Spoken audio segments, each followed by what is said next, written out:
Bienvenue Stop Invest, la chaîne de Top Investissement. Ici, on parle essentiellement d'entreprises de qualité. Avons-nous une opportunité d'investissement sur Moderna? C'est la question à laquelle on va essayer de répondre en se basant sur les états financiers de la compagnie. Je rappelle que ceci représente uniquement mon point de vue et non un conseil d'investissement. Et comme d'habitude, je me réserve le droit de me tromper. Donc, sur Moderna, ici, en passant par l'outil FastGraph directement, vous vous rendez compte d'une chose, c'est que les operating cash flow auront tendance à diminuer, c'est-à-dire que les revenus vont avoir tendance à diminuer. Comment est-ce qu'on le sait également? Quand on regarde ici la tendance des revenus sur cette compagnie-ci, vu qu'on a étudié Pfizer, Pfizer ici est une entreprise plus ancienne que Moderna, donc elle a plus de produits à vendre ici que Moderna. Ok, donc ici, n'oubliez pas que l'outil FastGraph ici prend en considération l'estimation des analyses par rapport aux bénéfices nets, etc.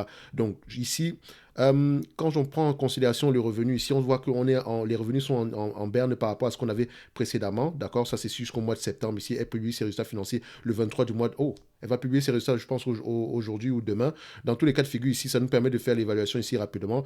Donc ici, on s'attend généralement à avoir des revenus sur les 12 prochains mois ici. Donc, on s'attend à avoir des revenus de 10 milliards. OK? Des revenus de 10 milliards. C'est une chute libre. Et c'est pas comme s'il y avait combien d'analyses il y a sur le dossier ici. Donc, ça me permet de voir ici combien d'analyses on a sur le dossier. Analyse scorecard. On a à peu près, on a 5 analyses sur le dossier à partir de 2021 ici.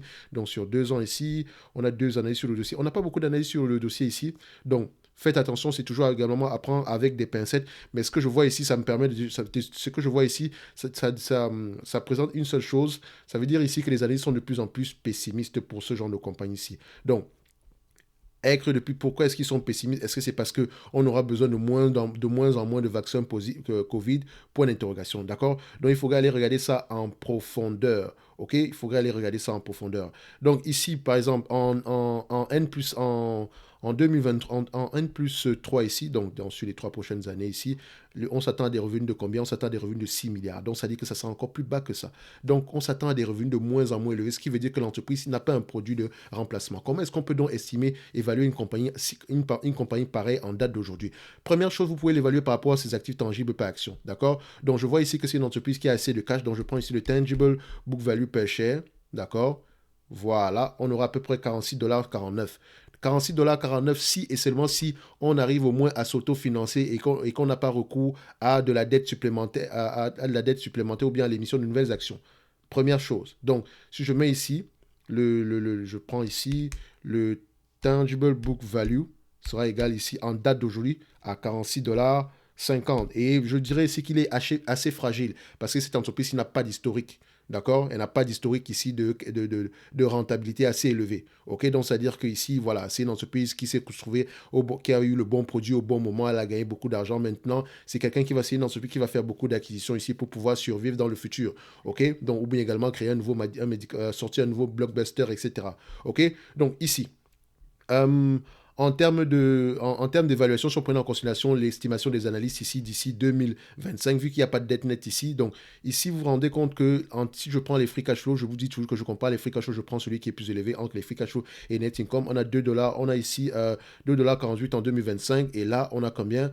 En 2025, on aura combien? On aura 0,82. Donc je prendrai les free cash flow ici. Donc en termes de free cash flow ici, qu'est-ce qu'on se rend compte ici que donc 2,48 $, donc on aura tendance ici à avoir des free cash flow moins élevés en 2023, normal, en 2024 également, mais à partir de 2025, on dit on aura peut-être ici quelque chose qui pourrait, voilà, on aura peut-être ici un sursaut des ventes à partir de 2025. Pourquoi? Ça va venir d'où? Qu'est-ce qui leur permet de dire qu'en 2025, ça sera comme ça? Ok, faites attention parce qu'il y a beaucoup de choses qui peuvent arriver. D'accord? On peut avoir des ventes stables ici jusqu'en 2025 ou bien on peut avoir des free cash flow négatifs, d'accord? Donc il faut toujours aller lire les rapports financiers parce que les chiffres ne peuvent pas répondre à cette question-là. Moi ici, j'essaie de voir, je sais déjà qu'en date d'aujourd'hui, Moderna, je vais avoir du mal à payer 168 dollars, 160 $ à l'action. Malgré le fait qu'on mentionne que les PER sont aux alentours de 8 à 10 fois les bénéfices en date d'aujourd'hui. Je ne pense pas. D'accord? Donc, je pense que les PER sont peut-être bien plus élevés que ça parce que les bénéfices nets vont avoir tendance à diminuer. Donc, idéalement, ici, j'aurais tendance ici à payer uniquement les actifs tangibles nets par action. D'accord? Donc, tout en sachant que ces actifs tangibles nets par action là pourraient diminuer également. Donc, s'il fallait même que je paye cette compagnie-ci à un certain prix, je ne. Voilà, en prenant en considération les bénéfices nets ici, je vais avoir du mal ici. Regardez, si je prends les 2,48 $ ici, avec des PER de 20 ou 15, déjà prendre des PER de 20 pour cette compagnie-ci qui va avoir tendance à avoir des bénéfices nets de moins en moins élevés, il y a de fortes chances que le marché paye moins que ça. OK? Donc, si je prends 10 fois les bénéfices, ça sera 25 $ à l'action. Donc, Au mieux, je paierai 47 dollars l'action, 46 dollars l'action ici, qui représente ici les tangible book value, d'accord. Au pire, d'accord, je dis bien au pire, je paierai ici 10 dollars par action, donc 10 dollars par action plus le cash net, d'accord. Disons nous qu'on a du cash net ici, on a une quinzaine de milliards de cash net ici, ok.